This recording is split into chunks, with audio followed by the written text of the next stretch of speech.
உலகெங்கிலும் நடக்கும் முக்கிய நிகழ்வுகளை குறுஞ்செய்தி வடிவத்தில் தெரிந்து கொள்ள ஆதன் செயலியை டவுன்லோட் செய்யுங்கள். ஆதன் செயலியை டவுன்லோட் செய்ய டிஸ்கிரிப்ஷனில் உள்ள லிங்கை கிளிக் செய்யவும். 84 அவர் முதல் திமுகவில் உதயசூரியன் சின்னத்திலே முகையர் தொகுதியிலே போட்டியிட்டார். அப்பொழுது ஒரு திறந்த ஜீப்பிலே மைக்கிலே கோஷம் போட்டுக்கொண்டு நான் சென்றேன் வீதி வீதியாக. இன்றைக்கு எனக்கு ஓட்டு கேட்டு போகிற போது எனக்கு அந்த நினைவு தான் வருகிறது. அப்பதான் கேட்டது, போடுங்கம்மா ஓட்டு, உதயசூரியனை பார்த்து, ஐயா கையில ஓட்ட பாரு, உதயசூரியனில் போட்டு பாரு அப்படின்னு ஒரு கோஷம் போட்டு தொடங்கிய வாழ்க்கை. என்னை எதிர்த்து பாட்டாளி மக்கள் கட்சி இன்றைக்குத்தான் நிற்கிறது என்பதில்லை, ஒரு பெரிய வரலாறு உண்டு. தயவு செய்து உங்களுக்கு வரலாறு கொஞ்சம் தெரிஞ்சுங்க. இந்த 1952 தேர்தலுக்கு பின்னால் இந்த சின்னம் திமுகவில் 1967 ஆட்சிக்கு வர்றதுக்கு முன்னாடி திமுக நின்றுச்சில்ல உதயசூரியன் சின்னம். அந்த சின்னம் ஜெயிச்ச தொகுதி இந்த விக்கிரவாண்டி. என்னுடைய மாவட்ட செயலாளர்கிட்ட காமிச்சேன், இந்த ஹாஸ்பிட்டல் 30 பெட்டு, இது பாய்ஸ் ஹாஸ்டல், இது நான் வாங்கினது எம்ஆர்கே பொருள், அது கேர்ள்ஸ் ஹாஸ்டல், இப்படி எம்கே பாலசுப்ரமணியம் ஐஏஎஸ் எங்கள் ஊருக்கார் வாங்கினது, இது சப் ரிஜிஸ்ட்ரார் ஆஃபீஸு, இது ஐபி ரிஜிஸ்ட்ரேஷன் மினிஸ்டர் அந்தப்போ கொடுத்தது. என்னதான் உங்கள் ஊரில் இல்லைன்னாரு. ஒரே ஒரு காலேஜ் தான் இல்லை, அது தவிர மீது எல்லாம் இருக்கு. காலேஜ் வந்துட்டா இந்த பசங்க எங்கேயும் போய்கிட்டு வந்து பொம்பளை பிள்ளை பஸ்ஸில் போனால் பிரச்சனை ஆகுதுன்னு நினைக்கிறாங்க கிராமத்தில். அதுக்காக தான் பார்க்குறேன் மாவட்டம். ஒரு ஊர் கடையன்னு போனேன், ஒரு பாட்டாளி மக்கள் கட்சி செயலாளர் வேட்பாளர் வந்துட்டாரா, அவர் துண்டு போட்டா என் வீட்டில் சூரியன் போட்டுக்கன்னு சொல்றாரு. நான் அப்படியே கண்ணெல்லாம் கலங்கி. அப்படியா? ஆமா சார், எனக்கு ரொம்ப இதாகி போச்சு. அதிமுகவில் வேட்பாளராக நின்று தோற்ற TM அரங்கநாதன் வைக்கல். நான் வந்திருக்கிறேன்னு அவங்க மனைவி காணை சேர்மன் வீட்டில் கூட்டு போய் என்னையே எங்க கட்சி மாவட்ட செயலாளர் உட்கார வச்சு, உன்னை தவிர நம்ம பகுதிக்கு வேற யாரும் செய்ய முடியாது, நீ ஜெயிச்சு நல்லபடியா வாப்பா அப்படின்னு நேரா என்கிட்ட போட்டோவே இருக்கு. அதிமுக. ஆமா சார். அதிமுக இப்ப நிக்கல. அதிமுகவின் வாக்குகள் இந்த விக்கிரவாண்டி களத்துல உங்களுக்கு வருமா? நிச்சயமாக எனக்கு தான் சார் வரும். எங்க வீட்டுக்கு பாத்தீங்கன்னா ஏடிஎம்கேக்காரும் வருவாங்க, பாட்டாளி மக்கள் கட்சியாரும் வருவாங்க. ஏதாவது கேட்பாங்க, ஸ்கூலு ஹாஸ்பிட்டல்லாம் செஞ்சிடணும். 3 முனை போட்டியா இருக்குது, எப்படி இருக்கும்னு நினைக்கிறீங்க நீங்க? அப்படியே சொல்றீங்க? அப்படி இல்லையா? அது மாதிரி ஒன்னும் களத்துல தெரியல. எதிர் போட்டியாக பாமக அங்க களத்துல நிக்குது. என்னதான் இருந்தாலும் எல்லாம் அவங்க சொந்த பந்தங்கள். ஒரு குறிப்பிட்ட சமூக வாக்குகளை பெரிய அளவுக்கு குறிவைத்துதான் பாமக நிக்கிறது அப்படின்னு ஒரு பார்வையும் சொல்றாங்க. சார், நல்ல கேள்வி கேட்டீங்க. நான் இது வரலும் சொல்லல, ஆனா இது சொல்லாமான்னு தெரியல. ஆனா தப்பாயிடாம பாத்துங்க. பாட்டாளி மக்கள் கட்சி ஒரு வன்னியர்களுக்கான கட்சி, அவர்களுக்காக போராடுகிற கட்சி அப்படின்னா அவங்க கிட்ட இருக்கிற மட்டும் தான் வன்னியர, நாங்கெல்லாம் வன்னியர் இல்லையா அப்படின்னு நம்ம ஆழ்வார் கேட்டார். ஜெகத் ரட்சகன் 2 கோடி தொண்டர்களை உள்ள இயக்கத்துக்கு பொதுச் செயலாளர் ஒரு வன்னியர். இன்றைக்கு வேளாண்மை துறை அமைச்சராக இருக்கிற அண்ணன் MRK பன்னீர்செல்வம் தனி வேளாண் பட்ஜெட்டு கொண்டு வந்து 3 முறை தலைவர் படிக்க சொன்னார். அவர் ஒரு படையாச்சி. இன்றைக்கு போக்குவரத்து துறை அமைச்சராக இருக்கிற சிவசங்கர், அவர் ஒரு படையாச்சி. நீங்க எத்தனை பேர் மந்திரி ஆகுனீங்க? ஆதரவினர்களுக்கு வணக்கம். பரபரப்பான விக்கிரவாண்டி இடைத்தேர்தல் களத்தில் நம்முடைய திராவிட முன்னேற்ற கழகத்தினுடைய இடைத்தேர்தல் வேட்பாளர் திரு அன்னியூர் சிவா களத்திலிருந்து நம்முடைய நிறைய விஷயங்கள் பேச இருக்கிறார். அவரிடம் நிறைய கேள்விகளை முன்வைப்போம். வணக்கம் திரு அன்னியூர் சிவா. வணக்கம் சார், எப்படி இருக்கீங்க? நல்லா இருக்கேன் சார். யார் இந்த அன்னியூர் சிவா? எப்படி திமுகவிற்குள் உள்ள வந்தீங்க? நான் ஒரு சின்ன கிராமத்துல அன்னியூர்ல பிறந்தவன். எங்க ஃபாதர் அரியபுத்திரன் ஒரு அரசு ஊழியர். இந்த அரசு ஊழியர் தலைவர். எங்க தாத்தா சுப்ராய கவுண்டர், ஸ்கூல்ல மணி அடிக்கிற வேலை செஞ்சவர். அவர் கோவிந்தசாமியின் மீது இருந்த பாசத்தால் 1952 உழைவர் உழைப்பாளர் கட்சியில் தமிழ்நாட்டில் உதயசூரியன் சின்னம் சுயேட்சையாக இருந்த போது அதில் போட்டியிட்ட கோவிந்தசாமிக்கு களப்பணி செய்தவர். மேல் சட்டை கூட அணியாமல் இருந்தவர். எங்கள் பகுதி என்பது ஒரு தாலுக்காவுக்கு அடுத்த நிலையில் இருக்கக்கூடிய பிற்கா ஹெட்குவார்ட்டர் என்று சொல்வார்கள், குறுவட்ட மையம். அந்த ஊரிலே சார்பதிவாளர் அலுவலகம், கூட்டுறவு விவசாய வங்கி, 25 கிராமங்களுக்கு 25 ஊராட்சிகளுக்கு உண்டான வங்கி, அதே போல போர்டு ஹைஸ்கூல் என்று அப்பொழுது சொல்வார்களாம், அந்த 10வது வரை இருக்கக்கூடிய அந்த பள்ளிக்கூடம், இளமின் பொறியாளர் அலுவலகம், வேளாண்மை கிடங்கு, இப்படி அரசு அலுவலகங்கள் அந்த பகுதியிலே இருக்கும். இது ஒரு சுமார் சொல்லணும்னா ஒரு கிராமத்தில் கொஞ்சம் வளர்ச்சி அடைந்த கிராமம். அந்த பகுதியில இருந்து படித்தவர்கள் 1967 படித்து வேலையில இருந்தவர்கள் எல்லாம் என்னுடைய பாட்டனார் சுப்ராய கவுண்டர் ஸ்கூல்ல தூக்கி போய் விட்டவராக தான் இருக்கும். அவர்கிட்ட இருந்து எங்க தாத்தா கோவிந்தசாமி கிட்ட பழகின பழக்கத்துல எங்க அப்பா பத்மாவதி அம்மையாரோட நெருக்கமா இருக்கார். அவர் இறந்ததுக்கு முன்னாடி 69. அவங்க சட்டமன்றத்தில் 69 இடைத்தேர்தல் நின்னதுக்கு பின்னால், அப்பொழுது எங்க ஊர்ல இடைத்தேர்தல் பணிகளை நடந்த போது முகையூர் தொகுதியில வீரபாண்டி ஆறுமுகம் வந்து எங்க ஊர்ல தேர்தல் பணியாற்றினார். அந்த தொடர்புல பத்மாவதி அம்மையார் வந்து 71 நான் பிறக்கிற போது என்னுடைய தந்தையாருக்கு தமிழ்நாடு குடிநீர் வடிகால் வாரியத்துல ஒரு பணியை வாங்கி கொடுக்கிறார். அந்த பணியும் திமுகவால் பெறப்பட்டது என்பதனால் என் தந்தையார் பத்மாவதி அம்மையாருக்கு பின்னால் அவருடைய மகனோடு அரசியல் இருந்தார். அவருக்கு 83 காஞ்சிபுரத்திலே திருமணம் நடந்தது, ஏஜி சம்பத் அவர்களுக்கு. அதை முன்னின்று என் தந்தையார் நடத்தினார். நான் அப்போது சிறுவன். காஞ்சிபுரம் அஞ்சுகம் திருமண மண்டபத்திலே அந்த திருமணம், நான் திருமணத்துக்கு சென்றேன். 84 அவர் முதல் திமுகவில் உதயசூரியன் சின்னத்திலே முகையர் தொகுதியிலே போட்டியிட்டார். அப்பொழுது ஒரு திறந்த ஜீப்பிலே மைக்கிலே கோஷம் போட்டுக்கொண்டு நான் சென்றேன் வீதி வீதியாக. இன்றைக்கு எனக்கு ஓட்டு கேட்டு போகிற போது எனக்கு அந்த நினைவு தான் வருகிறது. 84 தேர்தலிலே எம்ஜிஆர் சற்று உடல்நல குறைவாக இருந்தார். அந்த குறைவுக்கு பின்னால் வந்து தேர்தல் நடக்கிறது. அப்பொழுதெல்லாம் கலர் டிவியே கிடையாது, கிராமங்கள்ல ஆண்டனா டிவி. எங்க ஊர்ல இந்த பிற்கா ஹெட்கோட்டர்ன்றது இந்த 25-30 கிராமங்கள்ல திருக்குணத்துல ஒரு அக்ரஹாரத்துல ஒரு ஐயர் வீட்டுல தான் இருக்கும். ஒளியும் பாட்டு போடுவாங்க. நான் என் தங்கச்சியும் ஒரு 1.5 கிலோமீட்டர் நடந்து போய் அந்த ஐயர் வீட்டு கதவை தட்டி தான் டிவியே பார்ப்போம். அப்ப எம்ஜிஆரை பத்தி ஓட்டு கேட்டு வரும். அப்ப நாங்க ராஜேந்தர் பாட்டை போட்டு ஓட்டு கேட்போம். அப்பதான் கேட்டது, போடுங்கம்மா ஓட்டு, உதயசூரியனை பார்த்து, ஐயா கையில ஓட்ட பாரு, உதயசூரியனில் போட்டு பாரு அப்படின்னு ஒரு கோஷம் போட்டு தொடங்கிய வாழ்க்கை. பிறகு அந்த தேர்தலிலே தலைவர் வந்து வெற்றி வாய்ப்பை இழந்து விட்டார். பிறகு அதுவரை கழக பணி ஆற்றி கொண்டிருக்கிறோம். இடையிலே 1986 உள்ளாட்சி தேர்தல் வந்தது. தமிழகம் எங்கும் திமுக வெற்றி பெற்றது. அப்பொழுது காணை ஊராட்சி ஒன்றியத்தில் என்னுடைய தந்தையாருடைய பள்ளி நண்பர், என் தந்தையார் பெருந்தலைவருக்கு அரசு பணியை ராஜினாமா செய்துவிட்டு நிற்க வேண்டிய சூழ்நிலை. அப்படி என்றால் நாங்கள் 3 பேர், ஒரு தங்கை ஒரு தம்பி, எங்கள் குடும்பத்தை வேலை இல்லாமல் நடத்த முடியுமா என்று ஒரு மனநிலையில் என் தந்தையார் இருந்தனால் அனுமந்தபுரம் துரை என்பவரை வேட்பாளராக நிறுத்தி மிக பெருவாரியான வாக்கு வித்தியாசத்திலே காணை ஒன்றிய தலைவராக அவர் வெற்றி பெற்றார். அனுமந்தபுரம் என்பது அன்னியூரிலிருந்து 3 கிலோமீட்டர். அவர் காலையில் புறப்பட்டு அந்த அன்னியூருக்கு 6 மணிக்கெல்லாம் வந்து விடுவார். அவர் அன்னியூர் படித்தவர். அங்கே இருக்கிற 10 பேர் உட்கார்ந்து டீ கடையில் ஒரு அரசியல்லாம் செய்வார்கள். கொஞ்சம் விவரமான ஊர் அது. அப்படி இருந்தார். அந்த வெற்றிக்கு நன்றி தெரிவிக்கிற கூட்டத்திற்கு நம்முடைய இன்றைய முதல்வர் தலைவர் அவர்கள், தளபதி ஸ்டாலின் அவர்கள் முகையூர் தொகுதியில் இருக்கிற சென்னகுணம் கிராமத்திற்கு வருகிறார்கள். அப்பொழுது அவருக்கு உடனாக துணையாக வருகிறவர் சென்னை மாவட்ட இளைஞர் அமைப்பாளர் பரிதி இளவழுதி. அவர் வந்தார். TCX 1035 என்ற வெள்ளை நிற அம்பாசிடர் காரில் வந்தார்.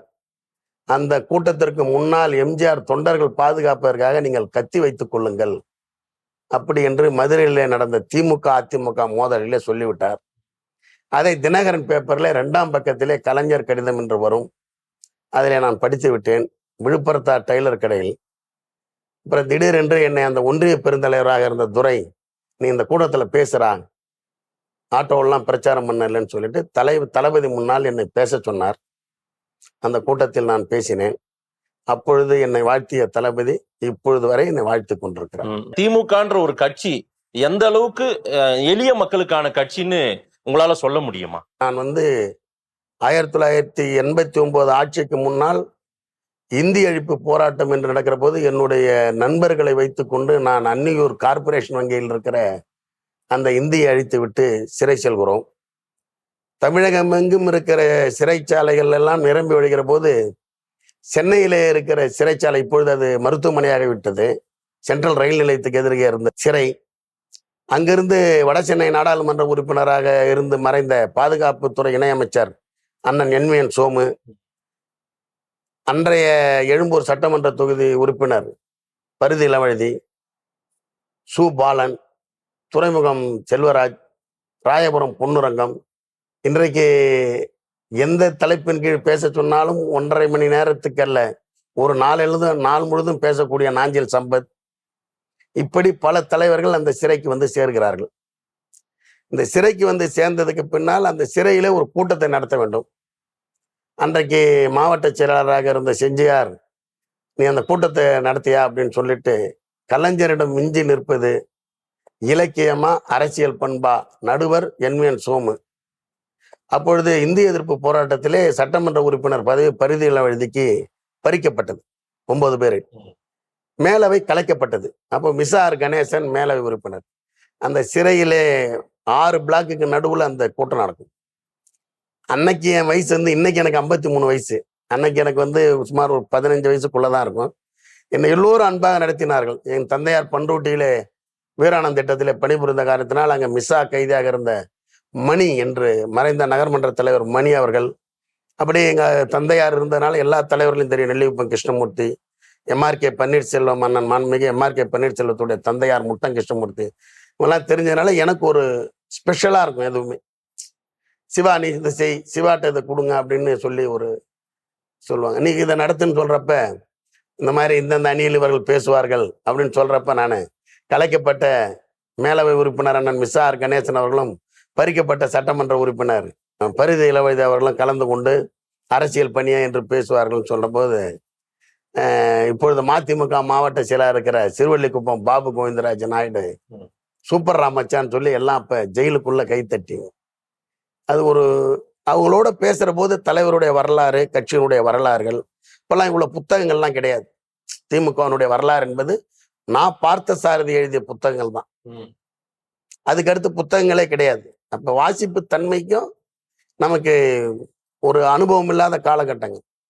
எங்க ஊர் பகுதியில வந்து கட்சியில கூட்டம் நடத்துறது வந்து குடியரசு, ஆடலரசு, சிங்கார சடையப்பன், இவங்க தான் கூட்டம் நடத்துவோம். அப்ப குடியரசும் ஆடலரசும் பேசினாங்கன்னா எவ்வளவு சப்ஜெக்ட் சொல்லியிருப்பாங்கன்னு பாத்துங்க. அவங்கெல்லாம் அழிச்சின்னு போற வேலை. அவங்கள இந்த பஸ்ஸுலயோ ரயில்லையோ வந்தாங்கன்னா அவங்கள ரிசீவ் பண்ணி அவங்கள தங்க வச்சு அவங்கள கூட்டத்துக்கு கூட்டு போய் போற வரையில என் பொறுப்பு. அப்படித்தான் வந்து மாண்புமிகு மறைந்த கழகத்துடைய பொதுச் செயலாளர் பேராசிரியர் அவர்கள் ஒன்றிணைந்த தென்னார்காடு மாவட்டத்திற்கு அடிக்கடி சொல்லுவார்கள், ஓங்கூர்ல தொடங்கி சிதம்பரத்தில் இருக்கிற வல்லம்படுகை வரையிலும், வங்காள விரிகுடாவை தொடங்கி கல்லுராயன் மலை வரையில் இருக்கிற இந்த ஒன்றுபட்ட தென்னார்காடு மாவட்டத்துக்கு வருகிற பொழுதெல்லாம் இனமான பேராசிரியரோடு நான் தான் இருப்பேன். அதிலே பல தலைவர்களோடு எனக்கு தொடர்பு உண்டு. போகிற போது பல சம்பவங்கள், பல நிகழ்வுகள் சொல்வார்கள். குறிப்பாக அண்ணாவை பற்றி சொல்கிற பொழுது, குப்பனையும் சுப்பனையும் ஆளாக்கி அழகு பார்த்தவர் அண்ணா, கோமான்களை சீமான்களை நம்பி இந்த ஏக்கமில்லை தம்பி, பாண்டையார், வடபாதி மங்கலத்தார், குன்னியூரார், மூப்பனார், இவரெல்லாம் காங்கிரஸ் கனவான்கள் தம்பி, நம்மிடையே குப்பனும் சுப்பனும் தான் இருக்கிறார்கள் என்று சொல்வார்கள். பொழுது ஏழைகளுக்கான கட்சி என்பது என்னுடைய மனதிலே இருப்பு ஒரு பெரிய ஒரு ஆழமாக இருக்கும். ஒரு எங்க பகுதி முகையூர் தொகுதி விழுப்புரம் பகுதியில் இருந்த நிர்வாகிகள்லாம் பார்த்தீங்கன்னா ஒரு சாதாரண குடியானவர்கள், ஒரு பெரிய வசதி வாய்ப்போட ஒரு யாருமே இல்லை. அதனால வந்து அந்த தங்கப்பன்னு ராமநாதபுரம் ராஜாவை வைத்து ஒரு எம்எல்ஏ ஆனார், கலைஞர் நிற்க வச்சு அண்ணா பேரில் ஜெயிக்க வச்சார். இதெல்லாம் நான் கண்ணால பார்த்தேன். வானூர் முத்துவேலண்ணன் அவங்கெல்லாம் வந்து பெரிய மிராசுதாரம், மிட்டா மிராசோ ஒரு சாதாரண நிலையிலிருந்து இந்த கட்சியில உழைச்சி மக்கள் சேவை ஆற்றியவர்களை இந்த கழகம் ஆளாக்கியது என்பதற்கு பல சாட்சிகள் நமக்கு உண்டு. பேசி பேசியே வளர்ந்த இயக்கம், மேடையில் வளர்ந்த இயக்கம் இல்ல திமுக. ஆமா. இந்த இயக்கத்தை பொறுத்தவரையில் நீங்கள் ரொம்பவும் வியந்து பார்த்த தலைவர் கலைஞர், அண்ணா, பெரியார். அந்த வரிசையில கலைஞர் பேசியது எனக்கு இதெல்லாம் இன்னுமே நான் பேசி பார்ப்பேன் அந்த மாதிரி அப்படின்னு ஏதாவது பேச முடியுமா? கலைஞர் பேசுறத வந்து அண்ணாவுடைய கவிதையை வந்து நீங்க வந்து வேற எதுவுமே சொல்ல முடியாது சார். நீ கண்மூடி சிந்திக்கும் பேரழகை பார்த்துள்ளேன் என்று மண்மூடி கொண்டிருப்பது என்ன அருமைன்னு சொல்லிட்டு கலைஞர் வார்த்தையை விட ஒரு வார்த்தை அது. முப்பெரும் விழா கவிதை இருக்குல்ல, கலைஞர் அண்ணா இதுல கலைவாணர் அப்ப இடிச்சுட்டாங்க. டிஆர் பாலண்ண மாவட்ட செயலாளர் இருந்தாரு கலைஞர். அது மணி விழா கூட்டம் நடத்தினாரு. அப்ப நாங்க லாரியிலாம் போயிருக்கோம். எனக்கு எல்லாம் நினைவு இருக்கு சார். சரி சரி. இந்த போட்டோ நான் இதை பற்றி கேட்கணும்னு நினைக்கிறேன். மரியாதைக்குரிய மறைந்த கலைஞர் அவர்கள் உங்களுக்கு திமுக துண்டு அணிவிக்கிறார். நீங்க கொஞ்சம் ரொம்ப எனர்ஜெட்டிக்கா, ரொம்ப இளைஞரா இருந்திருக்கீங்க. இந்த போட்டோ அது நினைவு இருக்கா? அந்த இந்த அரசியல் பயணம் என்பது அப்படியே தொடர்ந்துகிட்டே இருக்கு சார். இந்த தொடர்ந்து 89 90 ஆட்சி போயிடுது. ஆட்சி போயிட்ட உடனே அந்த 89 90 வந்த உடனே சார், 89 ஆட்சிக்கு முன்னாடி எம்ஜிஆர் ஆட்சியில திமுக விவசாய அணியின் சார்பாக ஈரோட்டில் ஒரு மாநாடு நடக்குது. ஈரோட்டு மாநாட்டுல விவசாய அணியினுடைய மாநாட்டில் விவசாயிகள் நன்றாக இருக்க வேண்டும் என்றால், வளமோடு இருக்க வேண்டும் என்றால், நீங்கள் இலவச மின்சாரத்தை தமிழக அரசு வழங்க வேண்டும்னு ஒரு தீர்மானத்தை போடுறோம். அது ஆட்சிக்கு வந்த உடனே கலைஞர் செயல்படுத்துறாரு. அப்ப 89, 90 ஆட்சியில ஏழைகளுக்கு இலவச மின்சாரம் அறிவிக்கப்பட்டு 91 ஜெயலலிதா வந்தோடனே அதை ரத்து பண்ணிடுறாங்க. அவங்க எடுக்கிற முடிவுகள் தான் உங்களுக்கு தெரியுமே சார். அவங்கள பத்தி தான் தெரியுமில்ல. உங்களுக்கு நல்லா பல பேர் பழகணும் கிட்ட நீங்க பேட்டி எடுத்திருப்பீங்க. அவங்கள பத்தி உங்களுக்கு தெரியும். அறிவிச்சிட்டாங்க. தலைவர் வந்து அப்ப போராட்டம் அறிவிக்கிறார். இலவச மின்சாரத்தை ரத்து செய்ததை கண்டு போராட்டம் அறிவிக்கிறார். அப்பொழுது தென்னார்காடு மாவட்டத்தின் ஒரே மந்திரியாக மக்கள் நல்வாழ்வுத்துறை அமைச்சராக இங்கே 2 ஆண்டு காலம் சிறப்பாக பணியாற்றிய மாண்புமிகு இன்றைய உயர்கல்வித்துறை அமைச்சர், கழகத்துடைய துணை பொதுச்செயலாளர் அண்ணன் பொன்முடி அவர்கள் கழகத்தினுடைய விவசாய அணி செயலாளர். அப்ப நாங்க ஊர்வலமா வரோம். விழுப்புரத்துல கோபாலகிருஷ்ணன் எஸ்பி, நடிகை ஸ்ரீதேவியோட சித்தப்பா ராமச்சந்திரன் டிஎஸ்பி. நாங்க வருகிற போது இப்ப புறவழிச்சாலை எல்லாம் கிடையாது. அப்ப அந்த 4 மூலை ரோட்ல இருந்து தான் இந்த புது பஸ் ஸ்டாண்ட் வழியா போகணும். பஸ் ஸ்டாண்டு அப்ப கன்ஸ்ட்ரக்ட் பண்ணல. அந்த இடத்துக்கு நாங்க வர்ற போது கொஞ்சம் போலீஸ் வந்து எங்களை அனுமதிக்கல. நாங்க வரோம். ஒரு தள்ளுமுள்ளாகுது. தள்ளுமுள்ளான உடனே எஸ்பி நின்று பார்த்துட்டு இருந்தாரு. எஸ்பி நின்று பார்த்துட்டு இருந்த உடனே எங்களை அலோவ் பண்ண மாட்டாங்க அந்த ரோட்ல. அப்புறம் முன்னேறி வந்து கோஷம் போட்டுக்கிட்டே வரோம். தமிழக அரசே ஏழைகளை வஞ்சிக்காதே, விவசாயிகள் வயிற்றில் அடிக்காதேன்னு அண்ணன் பொன்முடி அவர் கோஷம் போடுறாரு. நான் பக்கத்துல கொடியை பிடிச்சிக்கிட்டு கோஷம் போட்டுன்னு ஆக்ரோஷமா வந்துகிட்டு இருக்கோம். திடீர்னு சார்ஜ்ன்ட்டாங்க, அடிக்கிறாங்க. நானும் கண்டமங்கலம் சட்டமன்ற உறுப்பினராக இருந்த புஷ்பராஜும் அண்ணன் பொன்முடி மேலே ஏறி படுத்துக்கிட்டோம். அப்ப அந்த மேற்கு காவல் நிலையத்தின் எஸ்ஐயா இருந்த இளங்கோவன், அவர் வீரப்பனை பிடிக்கிற டீம்ல போய் இருந்தாரு. இப்ப ஏடிஎஸ்பிஐ எஸ்பிஐ ரிட்டையர்ட் ஆயிட்டான்னு நினைக்கிறேன். அவர் அடிச்சு எனக்கு கழுத்துல வந்து அந்த லத்தில இருந்த ஆணி இடிச்சு ரத்தம் ஆயிடுச்சு. இப்போ எனக்கு கழுத்தெல்லாம் ரத்தமாகி அரெஸ்ட் பண்ணி இந்த மேற்கு காவல் நிலையத்துல வச்சு இது பண்ற போது என்ன விழுப்புரம் அரசு மருத்துவமனையில சேர்த்துட்டாங்க. அப்புறம் அது வந்து அது கிழிச்சது தான், கொஞ்ச நாள் இது பண்ணா கண்ட்ரோல் ஆகிடும் அப்படின்னு. அப்புறம் பிரைவேட் கம்ப்ளைண்ட் கொடுக்க சொல்லி எனக்கு கட்சியில் இருக்கக்கூடிய வழக்கறிஞர்கள்லாம் வந்து சொல்றாங்க. அப்புறம் காவல்துறையில ஒயிட்னு இன்ஸ்பெக்டர் என்கிட்ட கொஞ்சம் நல்லா பழகுவாரு. அப்ப விழுப்புரத்தினுடைய நகர செயலாளர் எங்க அண்ணன் மாவீரன் கோபால்னு ஒருத்தர் இருப்பாரு. எல்லா கூட்டத்திலையும் நீ பேசுறான்னு என்ன சொன்னாலு அவரை கூப்பிட்டுக்கிட்டு வராரு. வந்து சிவாவை வந்து கம்ப்ளைண்ட் கொடுப்பானான்னு சொல்லுங்க, தெரியாம அவன் சின்ன பையன் அடிச்சிட்டான் அப்படின்னு அந்த எஸ்ஐயை பத்தி சொல்றாரு. அவர் உடனே வேணாம் விட்டுறா அப்படின்றாரு. அவரு பெரிய தலைவருக்கு பெரிய பலமா இருந்தார். விழுப்புரத்துல கட்சி வளர்றதுக்கு. தமிழ்நாட்டிலே நாங்க மட்டும்தான் கைது செய்யப்படுறோம். கள்ளக்குறிச்சியில உதயசூரியன் எம்எல்ஏ தான் கைது, வேற எங்கேயுமே தமிழ்நாடு போராட்டத்துல கைது பண்ணல. அப்ப உடனே உன்னை அடிச்சுட்டாங்க, உனக்கு வந்து இது மாதிரி தையல் போட்டாங்க, 3 தையல் என்னமோ போட்டாங்க. நான் சொன்னேன், நான் இதெல்லாம் பாராட்டுங்க, ஒரு பாராட்டு கூட்டம் நடத்தினீங்கன்னா இது தெரியும் அப்படின்னு நான் சொல்றேன். யாரை வச்சு நடத்துறதுன்னு கேட்கிறார் உயர்கல்வித்துறை அமைச்சர். தலைவரை வச்சுதானே நம்ம நடத்தணும், எல்லாருக்கும் ஒரு துண்டு போட்டுருவோம் அப்படின்னு. அப்படியே தலைவர்கிட்ட தேதி வாங்கிட்டு வந்தார். வெளியே வந்தோன்னு விழுப்புரம் நகராட்சி மைதானத்தில் அந்த 54 பேர் கைது செய்யப்பட்டோம். அந்த 54 பேர் பட்டியல் என் கையில் இருக்கு. முதல் பட்டியல் அண்ணன் கா பொன்முடி விவசாய அணி செயலாளர். 2வது பெயர் வந்து விழுப்புரத்தின் நகர செயலாளர் அண்ணன் மாவீரன் கோபால். 3வது அப்பொழுது நகர்மன்ற துணைத் தலைவராக இருந்து கட்சி பணியாற்றிய தே பாண்டியன். 4வது A4 நான் படிச்சுட்டு 5வது ஆளை படிச்சாதான் தலைவர் தொண்டு போட முடியும். பட்டியல் ஏங்கிட்ட, நான் மைக்கில் படிக்கிறேன். அதுக்கு மைக்குக்கு போற பாய்ச்சல் அது.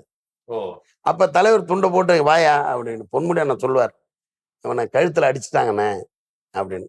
அப்படியான்னு கூப்பிடுறது தான் இது அந்த போட்டோ.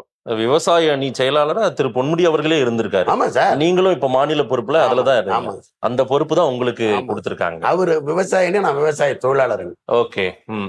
உங்களுடைய ஊரெல்லாம் நான் சுற்றி பார்க்கும்போது நிறைய பேர் மக்கள் கிட்ட பேசும்போது இப்பவுமே உங்க கிராமங்கள் சுற்றி பல இடங்கள்ல நான் விசாரிச்சேன், இந்த ரோடு அவர் தாங்க போட்டு கொடுத்தாரு, இந்த தீயணைப்பு வண்டி அவர் தான் வாங்கி கொடுத்தாரு அப்படின்னா, அதாவது இங்க உங்களுடைய இந்த பகுதியில் இருந்த பொறுப்புகளை வைத்துக்கொண்டே இதெல்லாம் நீங்க பண்ணிட்டீங்க. நான் அரசியலில் பதவி என்பது தேர்தலில் நிற்பது இது முதல் முறை. நான் ஸ்கூல்ல லீடருக்கு நின்னேன், ஜெயிச்சேன். இப்ப என் மகன் கூட லீடருக்கு ஜெயிச்சிருக்கான். 9th படிக்கிறான் சேகராட்டில். அவன் 6 ஓட்டு வித்தியாசத்துல ஜெயிச்சான்னு எங்க வீட்டம்மா சொன்னாங்க. பசங்க இப்ப எலெக்ஷன்ல. ஆமா, ஃபர்ஸ்ட் ஓட்டு. 2வது நான் இலக்கிய மன்ற செயலாளரா இருந்தேன் 9th. அதுல ஜெயிச்சேன். அடுத்தது நான் 96ல கூட்டுறவு வங்கியில 95ல கூட்டுறவு வங்கியில பணிபுரிஞ்சேன். அது ஒரு முழு அரசியல். அங்க பாட்டாளி மக்கள் கட்சியினுடைய ஆதரவாளர்கள் இருந்தார்கள். நான் திமுகவினுடைய ஆதரவாளர். நான் திமுக கூட்டத்துக்காக 5 மணிக்கு புறப்படணும். அப்பெல்லாம் ட்ரெயின் 5:50க்கு பல்லவன் வரும், திருச்சிக்கு போகணும். இப்போ தலைவர்கள் யாராவது வருவாங்க, அதில் போய் நான் பிக்கப் ஆகணும்னா அப்போ ஒரு வேலையை கொடுத்து என்னை ஒரு நெருக்கடி ஏற்படுத்துவார்கள் மறைமுகமாக. சரி, அதில் ஒரு பிரச்சனையாகி அந்த வேலையை விட்டுட்டு நான் வந்துட்டேன். நமக்கு ஆட்சிக்கு வந்துட்டோம் 96ல். வந்தவொடனே கூட்டுறவு தேர்தல். நான் ஒரு அதிகாரிக்கு, நேர்மையான அதிகாரி, இந்த நாட்டில் ஒரு காந்தியவாதியான அதிகாரி ராஜேந்திரன் ஒரு ஜெயார். அவர் எனக்கு ரொம்ப அவருக்கு பிடிக்கும். அவர்கிட்ட போய், ஐயா நான் திரும்ப வேலைக்கு போயிடுறேன் அப்படின்னு சொல்லிட்டு நான் சொல்கிறேன். அவர் சொன்னார், என்னடா நீ வேலைக்கு போகிறன்ற, அவனுக்கு சம்பளம் கொடுக்குற இடத்துக்கு போடா, எலெக்ஷன் வருது அப்படின்னாரு. அப்படியா, சரி நான் நிற்கிறேன் அப்படின்னு அந்த எலெக்ஷனில் நிற்கிறேன். நான் அந்த டைரக்டர் எலெக்ஷனில் நிற்கிற போது அந்த நபர்கள் என்னுடைய வேட்புமனுவை நிராகரிக்கிறார்கள். என்னை எதிர்த்து பாட்டாளி மக்கள் கட்சி இன்றைக்குத்தான் நிற்கிறது என்பதில்லை, இதுக்கு ஒரு பெரிய வரலாறு உண்டு. அந்த 96 தேர்தலில் ஜனநாயக முறைப்படி கூட்டுறவு தேர்தல். நீங்க தயவு செய்து உங்களுக்கு வரலாறு கொஞ்சம் தெரிஞ்சுங்க. அன்றைக்கு கலைஞர் ஆட்சியில் இருந்தபோது தங்கபாண்டியன், தங்கம் தென்னரசனுடைய தந்தையார் தங்கபாண்டியன் கூட்டுறவு மந்திரி. தேர்தலில் ஜனநாயகமாக நடக்கிறது. எங்கள் ஊரை சேர்ந்த பாட்டாளி மக்கள் கட்சியில இருந்த அர்ஜுனன் இயக்குனர், எங்கள் ஊரிலே அதிமுகவை சேர்ந்த அன்பழகன் கலியமூர்த்தி இயக்குனர். அப்படின்னா எப்படி நடந்திருக்குன்னு பார்த்துங்க. அதுல 16 டைரக்டர். அந்த 16 பேர்ல நான் 11 பேர் எலெக்டடு, மீதி 5 பேர் நாமினேட், 3 லேடிஸ் 2 ஷெட்யூல் காஸ்ட். அந்த 11 பேர் எலெக்டட். அந்த எலெக்டட்ல ஃபர்ஸ்ட் நான் 543 ஓட்டு வாங்கி ஜெயிச்சது நான், 25 கிராமங்கள். அப்படி வந்துட்ட போது நான் அந்த ஏழைகள் அந்த பேங்க்ல டெபாசிட் நான் போகிற போது 30/10/96 நான் பதவியேற்றேன். அன்றைக்கு அந்த வங்கியில இருந்த வைப்பு தொகை என்பது 43 லட்சம். நான் 2001 வெளியில் வருகிற போது 1,58,00,000 வைப்பு தொகை.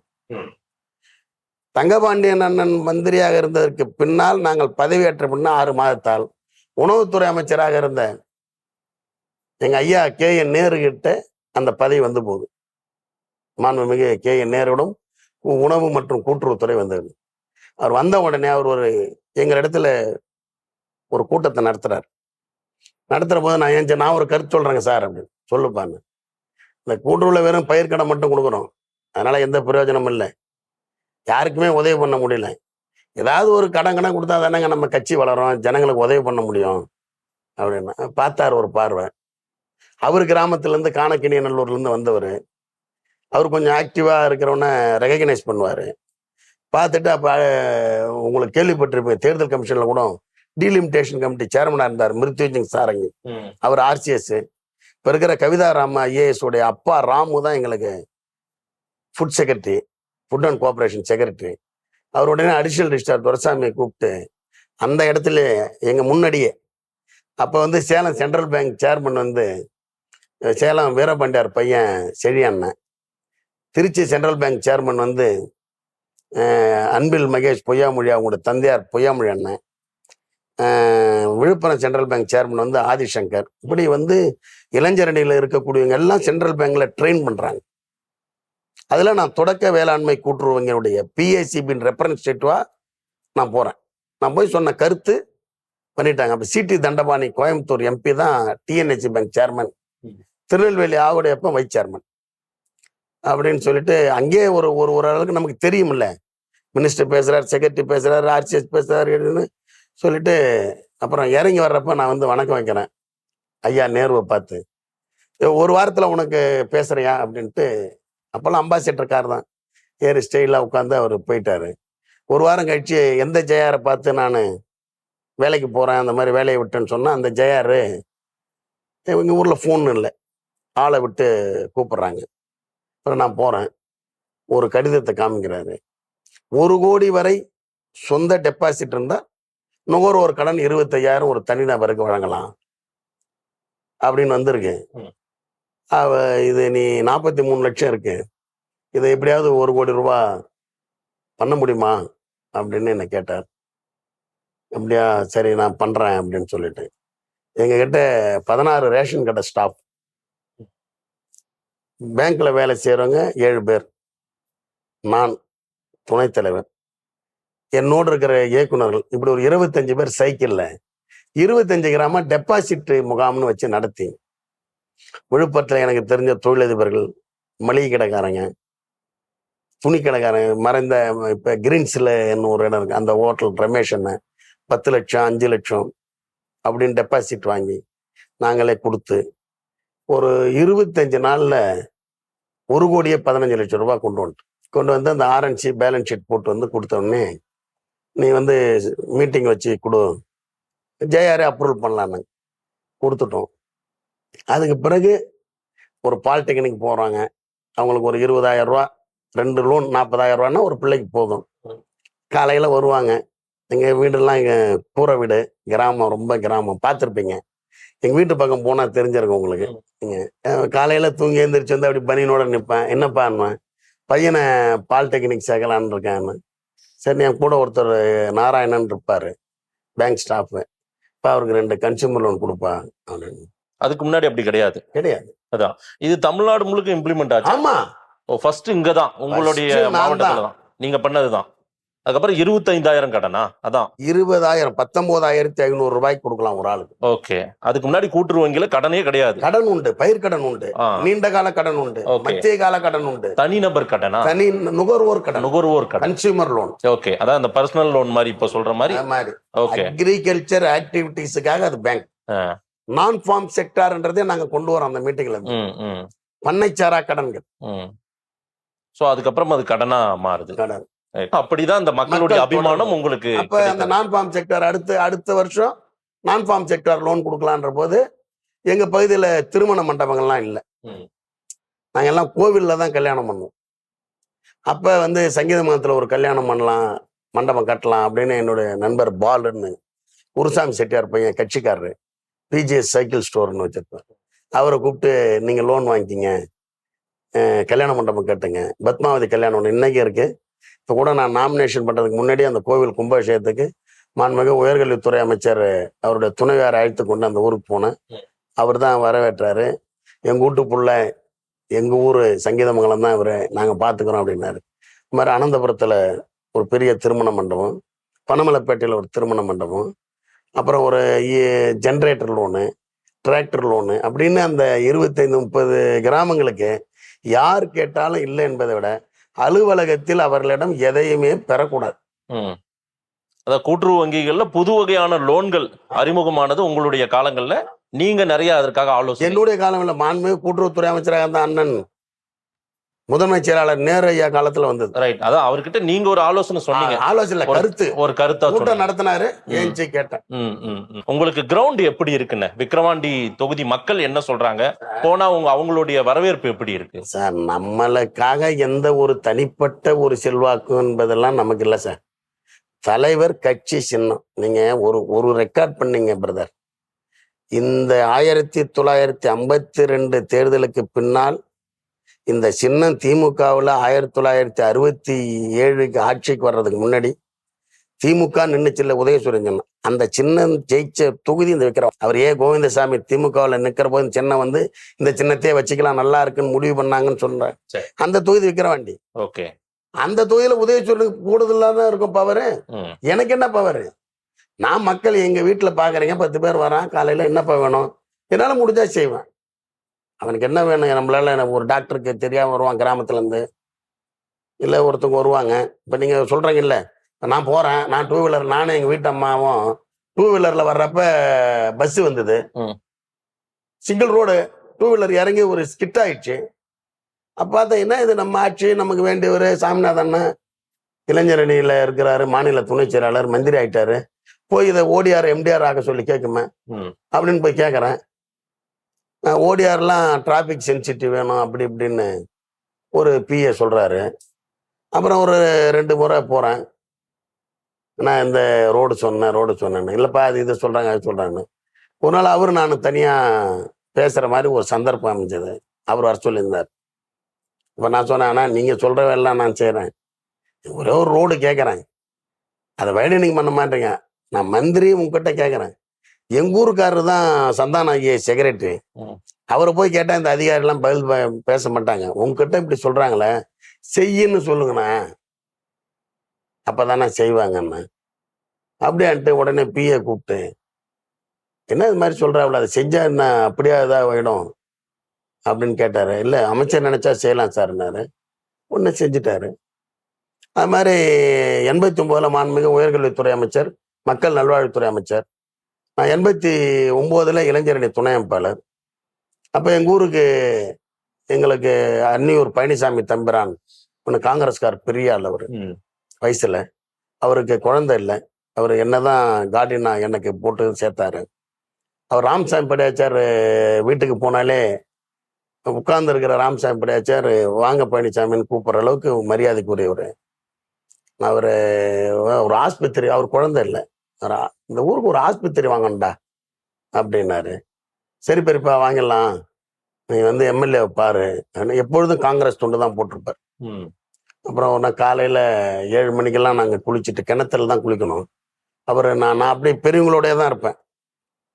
அந்த வயசுலே ஊரில் பஞ்சாயத்து பேசினாலும் அப்படியே இருப்பேன். அப்புறம் போயிட்டு சைக்கிளில் போய் அவனை கூட்டுவா இவனை கூட்டுவான்னு சொன்னாங்கன்னா போயிட்டு எல்லாரையும் கூப்பிட்டு வருவேன். கூப்பிட்டு நாங்கள் ஒரு 10 பேர் வந்து சம்பத்தண்ணன்ட்ட வந்து இந்த மாதிரி அன்னியூருக்கு ஆஸ்பத்திரி வேணும் அப்படின்னு. சரி போகலாம். அவர் நெருக்கமாக இருந்தார். அப்போ காணை ஒன்றிய திமுக செயலாளர், அது விழுப்புரம் தொகுதியில் இருந்தது. கல்லூரியில் படிக்கிற காலத்திலேருந்து திராவிடர் மாணவர் முன்னேற்ற கழகத்தில் அண்ணன் உயர்கல்வித்துறை அமைச்சரும் அவர் சம்பத்தண்ணன் நெருக்கமாக இருந்தாங்க, நல்ல நண்பர்கள். அப்புறம் போயிட்டு இந்த மாதிரி அன்னியூருக்கு ஒரு இது கொடுக்கணும்னு கொடுத்தோம். ஆரம்ப சுகாதார நிலையம். உடனே சேங்ஷன் பண்ணாரு. உடனே அந்த இடத்த எங்கள் ஊரில் ஒரு மாந்தோப்பு இருந்து, அந்த மாந்தோப்பு எழுதி அரசாங்கத்துக்கு கொடுத்துட்டு, இன்னைக்கு கூட எங்களுடைய மாவட்ட செயலாளர்கிட்ட காமிச்சேன். இந்த ஹாஸ்பிட்டல் 30 பெட்டு, இது பாய்ஸ் ஹாஸ்டல், இது நான் வாங்க இந்த எம்ஆர்கே பொருள், அது கேர்ள்ஸ் ஹாஸ்டல், இப்படி எம்கே பாலசுப்ரமணியம் ஐஏஎஸ் எங்கள் ஊருக்காரர் வாங்கினது, இது சப் ரிஜிஸ்ட்ரார் ஆஃபீஸு, இது ஐபி ரிஜிஸ்ட்ரேஷன் மினிஸ்டர் அந்தப்போ கொடுத்தது. என்னதான் உங்க ஊர்ல இல்லைன்னாரு. ஒரே ஒரு காலேஜ் தான் இல்லை, அது தவிர மீது எல்லாம் இருக்கு. காலேஜ் வந்துட்டா இந்த பசங்க எங்கேயும் போய்கிட்டு வந்து பொம்பளை பிள்ளை பஸ்ஸில் போனால் பிரச்சனை ஆகுதுன்னு நினைக்கிறாங்க கிராமத்தில், அதுக்காக தான் பார்க்குறேன் மாவட்டம் அப்படின்னு. அப்படியா அப்படின்னு கேட்டுக்கிட்டாரு. அவர் கொஞ்சம் நிதானமான ஆள், எல்லாத்தையும் உள்வாங்கிக்கிறாரு. அப்புறம் அந்த மாதிரி அதை அந்த ஹாஸ்பிட்டலில் கொண்டு வந்துட்டோம். அப்புறம் அடுத்த வருஷம் கால்நடை மருத்துவமனை கொண்டு வந்தோம். அப்போ வந்து புதுக்கோட்டை சந்திரசேகரன் கால்நடை மந்திரி. அவர் வந்து எம்இஎஸ்சி படிக்கிற போது கோவிந்தசாமி வந்து வேளாண்மை, கால்நடை, சின்கோனா அப்படின்னு அந்த இலாக்கெல்லாம் பார்த்ததுனால அவருக்கு அந்த காலத்து கட்சிக்காரங்க அவர்கிட்ட கூட்டு போய் சீட்டு வாங்கி கொடுத்துருக்காங்க. அதனால சம்பத்தண்ண சொன்ன உடனே ஒரு மரியாதைக்கு, அண்ணா நம்ம அப்பா தொகுதி நீங்கள் வேற என்ன, உடனே அன்னியூர் கொடுத்துட்டாங்க. அதை ஒரு செட்டியார் வீட்டில், அவங்க எங்கள் ஊரில் செட்டியார் வீடு தான் கல் வீடுலாம் இருக்கும். அப்புறம் அந்த வீட்டில் கால்நடை மருத்துவமனை ஆகும். அப்புறம் ஆட்சி போயிடுச்சு. அப்புறம் 91 சாவித்திரி அம்மாள் வந்து அந்த மரணத்துக்கு பின்னாடி எம்எல்ஏ, அவங்க ஏடிஎம்கே எம்எல்ஏ வந்தாலும் கொஞ்சம் சாஃப்டாக இருப்பாங்க. ஒன்றும் அந்த ஆக்டிவிட்டீஸ்லாம் வேற ஒன்றும் எங்கள் பகுதியில் ஒன்றும் டெவலப்மெண்ட்டில், அவங்க திருக்கோயிலூர். அப்புறம் அப்படியே போயிடுச்சு. 96 திரும்ப வந்தது. 96 ஆட்சியில் வந்ததுக்கு பின்னாடி இந்த ஹாஸ்பிட்டலுக்கு புது கட்டணம் கட்டுறோம், ஆரம்ப சுகாதார நிலையத்துக்கு. அப்புறம் கால்நடை மருத்துவமனை கட்டுறோம். அப்புறம் கால்நடை மருத்துவமனை கட்டிட்ட உடனே எம்ஆர்கே பன்னீர்செல்வம்னா இப்போ மந்திரி ஆயிடுறாரு. அப்புறம் அவரை பார்த்துட்டு எங்கள் ஊருக்கு மாணவர் விடுதி கொடுங்க பிற்பட்டோர் நலத்துறையிலன்னா, இல்லை ஏற்கனவே உங்கள் ஊரில் பிற்பட்டோர் நலத்துறையில் மகளிர் விடுதி இருக்கு, அதனால மாணவர் விடுதி பிற்பட்டோர் நலத்துறையில் கொடுக்க முடியாதுன்னாரு. சரி அப்படியான்னு சொல்லிட்டு நான் ரூமை விட்டு எங்கள் நண்பர்கள் என்னோட வந்தவங்களை கூப்பிட்டு வெளியே வந்தோம். அப்போ இப்போக்கும் பிஏவா இருக்காரு, செக்ரட்டரியேட் ஊழியர் சங்க தலைவராக இருந்த கணேசன் பிஏவா இருக்கா, ரிட்டையர்ட் ஆயிட்டாரு. அவருக்கு என் பேர் சிவசண்முகம், அவங்க பையன் பேர் சிவசண்முகம். ஆனால் என்ன அவருக்கு பிடிக்கும் ரொம்ப. அவர் வெளியே வந்து என்ன சொன்னாரு, நான் சொன்னேன்னு சொல்லிடாதீங்க, பிற்பட்டோர் நலத்துறையில் தானே இருக்குது, மிகவும் பிற்பட்டோர் நலத்துறையில ஜென்ஸ் ஹாஸ்டல் கொடுக்கலாம்ல, நீங்க அமைச்சர்கிட்ட சொல்லுங்க அப்படின்னு சொன்னாரு. சரிங்க, இப்ப போய் திரும்ப சொன்னா சரியா இருக்கா, நான் இன்னொரு நாளைக்கு சொல்றேன் அப்படின்னு சொல்லிட்டு வந்துட்டோம். அப்புறம் மறுநாள் போய் இன்னொன்னு என்னையான்னாரு, நான் இந்த மாதிரி ஒரு ஆபீசர்கிட்ட விசாரிச்சேன், பேக்வேர்ட் கிளாஸ்ல தான் கொடுக்க முடியாது, ஆனா மோஸ்ட் பேக்வேர்ட் கிளாஸ்ல ஒன்று கொடுக்கலாமா, அதுல ஃபண்டு இருக்குன்னு சொல்றாங்க அப்படின்னு சொன்னேன். அவர் அப்படியா, நான் கேட்டு சொல்றேன் அப்படின்னு சொன்னாரு. அப்ப பிஏ இருந்தாரு, சொல்லுங்களேன் சார்னு சொன்னேன். ஆமா சார், அது மாதிரி கொடுக்கலாம் சார், நம்ம தொகுதி கூட ஏதாவது 2 போட்டுக்கலாம் சார் அப்படின்னு சொன்ன உடனே, காட்டுமன்னார் கோயிலுக்கு போடலாமான்னு கேட்டாரு. போடலாம் சார்னாரு. அப்ப அன்னியூருக்கு ஒன்று, காட்டுமன்னார் கோயிலுக்கு ஒன்று போட்டுருங்க. அப்புறம் 2006 2011 ஆட்சி வந்தது. அதான் சின்ன வயசுல இருந்தே உங்களுக்கு வந்து இந்த மக்களுக்கு என்ன தேவை, எந்த இது இருந்தால் சரியாகுமா, இல்ல ஒரு பயணத்துல போகும்போது கூட இந்த ரோட ஓடிஆரை வந்து எம்டிஆரா மாத்தணும் அப்படின்ற எண்ணப்பாடு உங்களுக்கு இருந்தது. ஆமா, அதுதான் நீங்க சொல்றீங்க எல்லாமே. எங்க மனைவிட்ட சொன்ன நானு வந்து ஒரு வரவேற்புன்றது எனக்கு சொல்ல தெரியல சார். எனக்கு அது ஒரு மாதிரி ஜெலஸா இருக்கு. அதாவது இவங்களுக்கு என்ன பண்ண போறோன்ற பயம் இருக்கு. இன்னைக்கு ஒரு ஊர் கடையன்னு போனேன், ஒரு பாட்டாளி மக்கள் கட்சி செயலாளர் வேட்பாளர் வந்துட்டாரா, அவர் துண்டு போட்டா என் வீட்டுல சூரியன் போட்டுக்கன்னு சொல்றாரு. நான் அப்படியே கண்ணெல்லாம் கலங்கிட்டேன். அப்படியா? ஆமா சார். இன்னைக்கு எனக்கு ரொம்ப இதாகி போச்சு. அதிமுகவுல வேட்பாளராக நின்று தோற்ற TM அரங்கநாதன் வக்கீல், நான் வந்திருக்கிறேன்னு அவங்க மனைவி காணை சேர்மன் வீட்டுல கூட்டு போய் என்னையே எங்க கட்சி மாவட்ட செயலாளர் உட்கார வச்சு, உன்னை தவிர நம்ம பகுதிக்கு வேற யாரும் செய்ய முடியாது, நீ ஜெயிச்சு நல்லபடியா வாப்பா அப்படின்னு நேரா என்கிட்ட போட்டோவே இருக்கு. அதிமுக காரு? ஆமா சார். இல்ல அதிமுக வேட்டியோட. அதிமுக இப்ப நிக்கல, அதிமுகவின் வாக்குகள் இந்த விக்கிரவாண்டி களத்துல உங்களுக்கு வருமா? நிச்சயமாக எனக்கு தான் சார் வரும். அவர்கள் என்னை வந்து ஏன்னு கேட்டீங்கன்னா, எங்க பகுதியில நான் தீயணைப்பு நிலையம் கொண்டு வந்திருக்கேன். இந்த ஆரம்ப சுகாதார நிலையத்தை அண்ணன் MRK பன்னீர்செல்வம் மக்கள் நல்வாழ்வுத்துறை அமைச்சராக இருந்தப்ப 30 படுக்கை கொண்ட மருத்துவமனையா கொண்டு வந்தேன். திரும்ப இப்ப ஆட்சிக்கு வந்த பின்னாடி 2001 108 ஆம்புலன்ஸ் கொண்டு வந்திருக்கேன். புரியுதுங்களா? மா சுப்பிரமணிய அண்ணன் வந்து 2019 அன்னியூர்ல இடைத்தேர்தல் பணியாற்றினார். எங்க வீட்டுல தங்கியிருந்தார், என் ரூம்ல தான் தங்கியிருந்தார். அவர்கிட்ட நான் என்ன வேணும் சிவானார், ஆனால் ஆம்புலன்ஸ் எல்லாம் ஒரு ஆம்புலன்ஸ் கொடுங்கண்ணே, ப்ரெக்னெண்ட்டாக இருக்கிறவங்கலாம் கொஞ்சம் போகிறதுக்கு கார் வசதியெல்லாம் இல்லைண்ணே எல்லாம் அப்படின்னா. அப்போ உடனே ஃபோனில் கூப்பிட்டு வரதராஜன் ஒரு பிஏ இருக்கார், ஸ்பெஷல் பிஏ, நல்ல ஆள், அவரை கூப்பிட்டு சொன்னார். உடனே இப்போ நாமக்கல் கலெக்டர் ஆகிறாங்க உமா மேடம், அவங்க என் ஃபோனுக்கு வந்து சார் உங்களுக்கு போட்டாச்சுன்னாங்க. நமக்கு சார் ஒரு தனி நபருக்கு ஒரு மாறுதல், ஒரு பதவி உயர்வை செய்யறதை விட இப்படியாவே நான் இன்னுமே சொன்னா சார், தினகரன்ல வாசகர் குரல்னு ஒண்ணு வரும். எங்க ஊருக்கு மேல்நிலை நீர்த்தேக்க தொட்டி இல்லைன்னு சொல்லிட்டு நான் எழுதி போட்டேன். அப்ப 35 பைசா இங்கிலாந்து கவர். எனக்கு யாரு எடுத்தாங்க டெண்டர்னு தெரியாது, எங்க அப்பா குடிநீர் வடிகால் வாரியத்துல வேலை செய்யறாருன்னு தெரியாது, இதை எழுதுனா தப்புன்னு தெரியாது. வாசகர் குரல் எழுதி போட்டா வரும் இந்த குறை. அந்த டெண்டர் எடுத்திருக்காரு உலகு. அவர் ஒருங்கிணைந்த தென்னார்காடு மாவட்ட காங்கிரஸ் கமிட்டி, இளைஞர் காங்கிரஸ் கமிட்டி தலைவராக இருந்தா நெடுமாறன், அவர் தான் இவர் போல் இருக்கு. அப்பெல்லாம் வந்து Chandralekha collector South Arcot Robert Clive பங்களாவில் இருக்காங்க. சும்மா ஒரு டைலர்களில் பேப்பர் தான் இவன் எழுதுனா, அவன் ஒருத்தன் எழுதுனா, இவன் ஒருத்தன் எழுதுனா. என்னை வந்து காலையில தண்ணி மூண்டு வர சொல்லுவாங்க. நான் எங்கேயாவது திரும்பி பார்த்து வந்துட்டுனா குடத்தை கீழே போட்டுருவேன், தவளை வந்து இதாகிடும். வீட்டில் நான் திட்டு வாங்குவேன். இந்த தண்ணி வந்துச்சுன்னு வச்சுங்க பைப் லைன்ல, நமக்கு அந்த வேலை மிச்சமாகும்ல. சரி, அந்த ஆர்வத்தில் இங்கிலாந்து கவரில் எழுதி போட்டேன் அன்னியூர் சிவான்னு. எங்க அப்பா கூப்பிட்டு என்ன ரொம்ப கடிஞ்சுக்கிட்டார். 90களில் இருக்கும் இல்ல சார், திமுக ஆட்சிக்கு வர்றதுக்கு முன்னாடி. எங்க ஊர்ல குப்பன்னு ஒருத்தர் இருப்பார், அவர் எழுதி நிற்பான் ஏதாவது ஒண்ணு, அவன் பக்கத்துல உட்காந்து எழுதினான் டைலர் கடையில, நானும் ஒரு லெட்டர் கொண்டாந்து வாங்கி எழுதி போட்டேன். சரி, இது எப்படி வந்து இந்த நம்முடைய பழக்கமா இல்ல அவர் அந்த பெரியப்பா கூட இருந்ததா இந்த ஆக்டிவிட்டியா, இது தானா அப்படியே சேர்ந்து வந்து போச்சு. அதனால இப்ப 30 பெட் ஹாஸ்பிட்டல், அது எல்லா வசதியும் இருக்குது. அப்படியே என்ன பாக்குறான்ல மக்கள். எங்க வீட்டுக்கு பார்த்தீங்கன்னா ஏடிஎம்கேக்காரும் வருவாங்க, பாட்டாளி மக்கள் கட்சியாரும் வருவாங்க, ஏதாவது கேட்பாங்க. ஸ்கூலு ஹாஸ்பிட்டல்லாம் செஞ்சிடும் நான். அது வந்து எனக்கு பிரிச்சுலாம் பார்க்க மாட்டேன். மும்முனை போட்டினே இப்ப களம் 3 முனை போட்டியா இருக்குது. எப்படி இருக்கும்னு நினைக்கிறீங்க நீங்க? அப்படியே சொல்றீங்க. அப்படி இல்லையா? அது மாதிரி ஒன்றும் களத்துல தெரியல. நாம் தமிழர் கட்சி அது தனி. உங்களுக்கு எதிர் போட்டியாக பாமக அங்க களத்தில் நிக்குது. என்னதான் இருந்தாலும் எல்லாம் அவங்க சொந்த பந்தங்கள். அவங்கெல்லாம் அந்த ஒரு குறிப்பிட்ட சமூக வாக்குகளை பெரிய அளவுக்கு குறிவைத்து தான் பாமக நிக்கிறது அப்படின்னு ஒரு பார்வையும் சொல்றாங்க. சார் நல்ல கேள்வி கேட்டீங்க. நான் இது வரலும் சொல்லலை. ஆனால் இது சொல்லாமான்னு தெரியல. ஆனால் தப்பாயிடாம பார்த்துங்க. அன்புமணி பழகிறதுக்கு நல்லவர். அவர் வந்து 2016 தேர்தலில் நின்னாரு. அவர் எனக்கு அண்ணன். எல்லா இடத்துலையும் மரியாதையாக பழகுவார். ஒரு நிகழ்ச்சியில் பார்த்தாலும் சரி, இல்லை வீட்டுக்கே வரக்கூடிய அளவுக்கு என் மீது மரியாதை உள்ளவர். அவர் தான் என்னை எதிர்த்து போட்டியிடுறார். அது எனக்கும் சங்கடம், அவருக்கும் சங்கடம். நாங்கள் 2 பேரும் பழக்கத்துக்கு. அவர் வந்து அப்போ 42,000 ஓட்டு வாங்கினார். சரி, வந்துட்டாரு, நின்று போச்சு. இன்னும் 21ஆம் தேதி நாமினேஷன் முடிஞ்சிடுச்சு.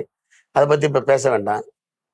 அவரை நான் குறை சொல்ல போகிறதில்ல, அவர் என்ன குறை சொல்ல போகிறதில்ல. ஏன்னா நாங்கள் 2 பேருமே தேர்தலில் தான் புதுசு.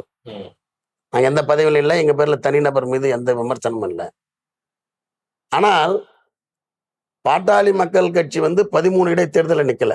பாட்டாளி மக்கள் கட்சி வந்து ஒரு வன்னியர்களுக்கான கட்சி, அவர்களுக்காக போராடுகிற கட்சி அப்படின்னா அவங்க கிட்ட இருக்கிற மட்டும்தான் வன்னியர, நாங்கெல்லாம் வன்னியர் இல்லையா அப்படின்னு நம்ம ஆழ்வார் கேட்டார்.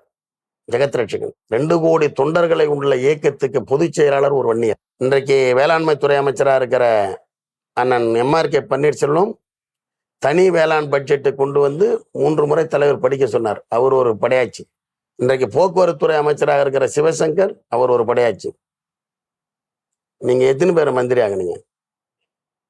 நாங்க யாரு? ஏற்கனவே இருந்த அண்ணன் புகழேந்தி யாரு? எங்களை எதிர்த்து தானே நீங்க நிக்கிறீங்க. எங்களை எதிர்த்து தானே அரசியல் பண்றீங்க.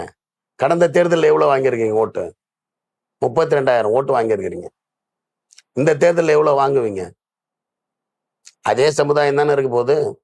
புரிதுங்களா உங்களுக்கு? 16ல் 42, இப்போ 32. எப்படி? அரித்மெட்டிக்கா இப்ப நீங்க பாத்துக்கோங்க என்ன நடக்க போகுதுன்னு. நான் வந்து அதுக்கு மேல எதுவும் சொல்ல விரும்பல. அவங்களோடலாம் நான் வந்து மரியாதையா பழகிட்டேன். அது தலைவர்களாக இருந்தாலும், அது தொண்டர்களாக இருந்தாலும் அவங்களோட பழகிட்டேன். அவங்க அவங்க அவங்க வந்து கட்சி அரசியல் தான் பண்றாங்க. நான் ஆரம்பத்திலே கேட்கக்கூடாதுன்னு நினைச்சேன், அதை கடைசியில கேட்கணும். திரு புகழேந்தி அவர்களுடைய மறைவு, அவருடைய இடத்தை தான் நீங்க இப்ப ஃபில் பண்ண போறீங்க. நீங்க எப்படி பார்க்கறீங்க? அவருடைய செயல்பாடு எப்படி இருக்கு? சார், அவரை வந்து எனக்கு சின்ன வயசுல இருந்து தெரியும். எங்க அப்பாவுக்கு அவர் ஃப்ரெண்டு. அவர் மாவட்ட பிரதிநிதியா இருந்தார். அப்ப 88ல் மாவட்ட கழக செயலாளர் தேர்தல் இருந்தது. அப்ப செஞ்சியாரை எதிர்த்து நெல்லிக்குப்பம் கிருஷ்ணமூர்த்தின்னு MP இருந்தார், விவசாய அமைச்சர். அவர் நின்னார். அப்ப எங்க ஊர்ல ஒருத்தர் C. சுப்பிரமணியம் செட்டியார் வந்து திமுகவில் மாவட்ட பிரதிநிதி இருந்தார். அவருக்கு பொதுக்குழு உறுப்பினர் கொடுக்கணும்னு எங்க அப்பா போய் கேட்கிறார். அப்ப நெல்லிக்குப்பம் கிருஷ்ணமூர்த்தியுடைய உறவினர் அவருக்கு அவர் விழுப்புரம் அப்பெல்லாம் தாலுக்காவுக்கு ஒரு பொதுக்குழு உறுப்பினர். அப்ப அதை புகழேந்தியை போட்டுடலான்றாரு. எங்க அப்பா வந்து வாதம் பண்றாரு. ஒன்றியச்சரா இல்லைன்ட்டீங்க, அது இல்லைன்ட்டீங்க, அது போய் இப்ப என்னை கூப்பிட்டு உங்க அப்பாட்ட போய் சொல்றான், அவன் சொந்தக்காரன்னு சொல்றேன், அவன் அங்க சத்தம் போட்டுனுக்கிறான் அப்படின்னு. அப்புறம் நான் வந்து எங்க அப்பாவை கூப்பிட்டு பன்ருட்டி வாசு திருமண மண்டபத்தில் அது நடக்குது. முட்டம் கிருஷ்ணமூர்த்தி, விருதாச்சலம் செல்வராஜ், AG சம்பத்து, பொன் ராமகிருஷ்ணன், இந்த மாதிரி பெரும் தலைகள்லாம் உட்காந்து யார் யாருக்கு தலைமை செயற்குழு பொருளாளர் முடிவு பண்றாங்க. சத்தமா எங்க அப்பா பேசியிருக்காரு. நான் பின்னாடி வந்து தட்டி, அவர் வீக்கெண்ட் தான் சொல்லுவாங்க, இந்த மாதிரி வீக்கே சொல்றாரு, சொந்தக்காரன் அப்படியான்ட்டு. அப்புறம் கூப்பிட்டு வந்து அவர் தனியா உட்கார்ந்தாரு. சரிண்ணா அப்படின்னா, அவர் பொதுக்குழு உறுப்பினர் ஆனதுலேருந்து எனக்கு அவரை தெரியும். எங்க வீட்டுல எல்லா நிகழ்ச்சிக்கும் வந்திருக்காரு. எங்க தங்கச்சி மஞ்சள் நீர் அன்னியூர்ல கிராமத்தில் நடந்தது வந்திருக்காரு. ஒவ்வொரு கழக நிகழ்ச்சியிலும் அவரோட தான் இருந்தேன். அவருக்கு இடைத்தேர்தலில் கடுமையா வேலை செஞ்சோம். எங்க வீட்டுல அப்ப எதிர்கட்சி, எங்க வீட்டுல மாடியெல்லாம் தங்கியிருந்தாங்க எல்லாரும். இங்கே சரி, அவருக்கு நான் பயங்கரமா வேலை செஞ்சேன். MLA ஆனாரு. அவர் என்ன மரியாதையா நடத்தினாரு. மாவட்ட செயலாளர் ஆனாரு. என்ன மரியாதையா நடத்தினாரு. எதா இருந்தாலும் தொகுதி விஷயங்கள்ல என்னை கூப்பிட்டு இது பண்ணலாமாப்பான்னு கேட்பாரு. இது சமாச்சாரமா இருக்குப்பா, இது யார்கிட்டப்பா சொல்லணும், இதை கொஞ்சம் நீ டைப் அடிச்சு வச்சுக்கிறியா அப்படின்வாரு. இப்போ கூட ஒரு லெட்ரு நந்தன் கால்வாய்க்காக என்கிட்ட கொடுத்த லெட்ரு இன்னும் வச்சிருக்கேன். அதே மாதிரி ஒரு தொகுதிக்கு 10 முக்கிய கோரிக்கைகள் ஆமா, கேட்டு, ஒரு 10 கோரிக்கைகள் அவர் சொல்லியிருக்காரு. அந்த 10 கோரிக்கைகளை எதெல்லாம் முடிஞ்சிருக்கு, எதெல்லாம் முடியல, இல்ல இதுல ரொம்ப முக்கியமானது நான் இதை செய்ய போறேன், நான் ஜெயிச்சா, நான் வெற்றி பெற்றால் இதை செய்ய போறேன் அப்படின்னு உங்களால சொல்ல முடியுமா? சார் நீங்க எனக்கு நீங்க அதை காமிக்கிறதுக்கு முன்னாடி எனக்கு தெரிஞ்சது அதை எழுதுன்னு தான் நான் சொல்றேன். ம். எனக்கு நானும் அவரும் உட்கார்ந்து டிஸ்கஸ் பண்ணி இந்த எழுதுனது. 10 கோரிக்கையை நீங்களும் அவரும் தான் உட்கார்ந்து ஆமா ஆமா ரைட். ஆமா ஆமா உட்கார்ந்து எழுதணும். அன்னியூர் பகுதியில் ஒரு கலை அறிவியல் கல்லூரின்னு இருக்கும். ஆமா. 2வது வந்து பனமலை ஏரியை, ஈசா ஏரியை வந்து நீர்த்தேக்கமாக மாற்ற வேண்டும்னு இருக்கும். அப்புறம் வாதானூர் வாய்க்கால் 13 கிலோமீட்டர் வந்து எல்லாம் விவசாய சம்பந்தப்பட்டமா தான் சார் இருக்கும். 13 கிலோமீட்டர் சார், அதை வந்து தூர்வார வேண்டும்னு இருக்கும். அப்புறம் ஐயூர் அகரம் பகுதியில் ஒரு தடுப்பணை கட்ட வேண்டும்னு இருக்கும். அப்புறம் திருவாமாத்தூர் கல்பட்டு வந்து அரசு ஆரம்ப சுகாதார நிலையம் அமைக்க வேண்டும் இருக்கும். அப்புறம் வேம்பி அரசு ஆரம்ப சுகாதார நிலையத்தை 30 படுக்கை கொண்ட மருத்துவமனையாக மாற்ற வேண்டும்னு இருக்கும். அப்புறம் வந்து கல்பட்டுல இருந்து விக்கிரவாண்டி பேரூராட்சியில வந்து மின்மயானம் அது இப்ப நேரம் கொடுத்துட்டாரு. ஓகே, வந்துச்சு. அப்புறம் நத்தமேடுல இருந்து கல்பட்டு நத்தமேடு அவர் ஒன்றிய செயலாளர் ராஜா அவர்னு சொல்லி தடுப்பு சுவர் அமைத்து, தடுப்பு சுவர், அது கொஞ்சம் ரோடு, அது உள்ள ஒன்றிய செயலாளர்கிட்ட எழுதி வாங்கினார் புகழேந்தண்ண. அப்புறம் அதான் இந்த மாதிரி தான் இருக்குது. உங்ககிட்ட மேல்நிலை நீர்த்தேக்க தொட்டி 5 லட்சம் மீட்டர் கொள்ளளவு கொண்ட நீர்த்தேக்க தொட்டி வேணும்னு சொன்னது அது கொடுத்துட்டாங்க சார் விக்கிரவாண்டிக்கு. ஓகே. இதுல ஏறக்குறைய ஒரு சிலது சால்வ் ஆயிடுச்சு. அதுதான் சார் நம்மள்தான் எங்க கட்சி மாவட்ட செயலாளர் கொடுத்தது மீறி நான் என்ன சொல்ல போறேன். அவரும் தொகுதியில இருந்திருக்காரு, எங்களை கூப்பிட்டு வச்சு பேசியிருக்காரு, எல்லா ஒன்றிய செயலாளர்கிட்ட எழுதி வாங்கி இதெல்லாம் கேட்டிருக்காங்கப்பா, இது சரியா வருமா, இது பண்ண முடியுமா அப்படின்னாரு. நானும் அவரும் போன கடந்த இது என்னை பொறுத்தவரையில் என்னை சின்ன பையன்ல இருந்து மரியாதையா வச்சிருந்தவர். எனக்கு ஒரு அமைச்சர்கிட்டே சொல்லுவார், எது வேணாலும் ஏப்பா நிக்கிற வா உட்காரு அப்படின்னு சொல்லுவாரு. 2வது நான் போய் அறிவாலயத்துல மாவட்ட செயலாளர் உங்களை பார்க்க போனா, மற்றவங்க இருந்தா கொஞ்சம் இருங்கப்பா, நான் பேசிட்டு அனுப்பிச்சிடறான், அவன் எங்கேயாவது போவாப்ல அப்படின்னு எனக்கு உரிய மரியாதை கொடுத்தார். திரு பொன்முடி அவர்கள் உங்களுக்கு எந்த அளவுக்கு பெரிய எஃபர்ட் போட்டுட்டு இருக்காரு அமைச்சர்? சார் உண்மையா சொல்றேன் சார், நான் சீட்டு வாங்கிக்கிட்டு 1:50க்கு என்னுடைய பத்திரிகை நண்பர் ஒருவர் ஃபோன் பண்ணி வாழ்த்துக்கள் பிரேக்கிங் எடுத்திருக்கோம் அப்படின்னு சொல்றார். என்னன்னு கேட்கிறேன். அறிவிச்சிட்டாங்க அப்படின்றார். உண்மை சார், நான் ஆரியாபுரத்துல ரோட்ல நின்றுட்டு இருக்கேன். அப்படியா அப்படின்ன உடனே எனக்கு எங்க போறதுன்னு புரியல. சரின்னு உடனே கார்ல வேட்டி இருக்கான்னு பார்த்துட்டு நேரா இருக்கேன்னாங்க. ஆரியாபுரத்துல இருந்து நேரா சைதாப்பேட்டை வந்தேன். மாதிரி அமைச்சரை பார்க்கணும்னா நேரா பார்த்தாரு. வரும்போதே அவர் லிப்ட்ல வந்தாரு. வரும்போதே கையில ஒரு பட்டி வெட்டியோட வந்தாரு. அவரு போட்டாரு, வாழ்த்துக்கள் யான்னாரு, உட்கார்ந்தாரு. மாவட்ட செயலாளர் இருந்தாரு, அவருக்கு நான் வேட்டி போட்டேன், அவர் போட்டேன். சீட்டு அறிவிச்ச பிறகுதான் என்னை வந்து பார்க்கறதா நீ அப்படின்னு கேட்டாரு. இல்லைன்னா பணம் கட்ட சொல்லலான்னு நினைச்சுதான் நான் வந்தேன், நான் இது மாதிரி வந்தேன் பார்த்தேன். சரியா தலைவரை பார்த்துட்டேன்னாரு. நீங்க எல்லாமே எப்படி நான் பார்ப்பேன்னு. அப்படியா, சரி வா போய் உதயாவை பார்த்துட்டோம்னா கூப்பிட்டு போனார். அவர் கார்லயே உட்கார வச்சார். அன்னையிலேருந்து இன்னை வரை எல்லா இடத்துக்கும் போறார். இன்னைக்கு காலையில விக்கிரவாண்டி நேற்று சட்டசபையில கலந்துட்டு இரவோடு இரவா வந்துட்டார் தேர்தல் பணிக்காக. இன்னைக்கு காலையில நேற்று என்ன பண்ணீங்கன்னு கேட்டாரு. இந்த பகுதியில ஓட்டு கேட்டேன்னா எப்படி இருந்ததுன்னு கேட்டாரு. சாத்தனூர் எப்படி இருந்தது, பொன்னங்குப்பம் எப்படி இருந்தது, அங்க இந்த கம்யூனிட்டி அதிகமா இருக்குமா, இங்க இப்படி இருந்தது, நீ கொஞ்சம் நல்லா பேசியா, நீ ஏன் கொஞ்சத்துல முடிச்சிடுற, நீ தான் நல்லா பேசுவல்ல அப்படின்னு சொன்னாரு. 2வது சார், இந்த செயல்வீரர் கூட்டம் ஒண்ணு போட்டார் பொது மாவட்ட செயலாளர் வந்து. அன்னைக்கு என்ன பேசுறதுக்கு பின்னாடி தான் இப்ப இருக்கிற இளைய தலைமுறைக்கே என்ன தெரிஞ்சது. அப்படி பேசினார். எங்க அப்பா அரியபுத்திரி வந்து 89ல, ஏன்னா அவரு எந்த காலேஜில் இருக்கிற போது பணியாற்றுற போது அந்த ஏரியாவில தங்கி இருந்தாரு. எங்க அப்பா ஆபீஸ் அந்த ஏரியா, எல்லாம் ஒரே டீ கடையில சந்திக்கிற மாதிரி இருக்காங்க. ஜம்புலிங்கம் டீ கடைன்னு ஒண்ணு இருக்கும், திமுக டீ கடை, அங்க சந்திச்சுக்குவாங்க. இவர் மேக்சிமம் திமுக வெட்டியே கட்டிட்டு இருப்பாரு. எங்க ஃபாதர் கொஞ்சம் ஆக்டிவா இருப்பாரு. அதனால எங்க அப்பாவை பத்தி எல்லாம் பேசி அவர் பேசி மேடையில இருந்து இருக்கிறவங்க எல்லாம் மேடையில உட்கார்ந்துருக்க நிர்வாகிகள்லாம் சங்கடப்படுற மாதிரி ஆயிடுச்சு. யார் யார் எந்தெந்த கட்சியில இருந்து போனாங்க வந்தாங்கலாம் சொல்லிட்டாரு.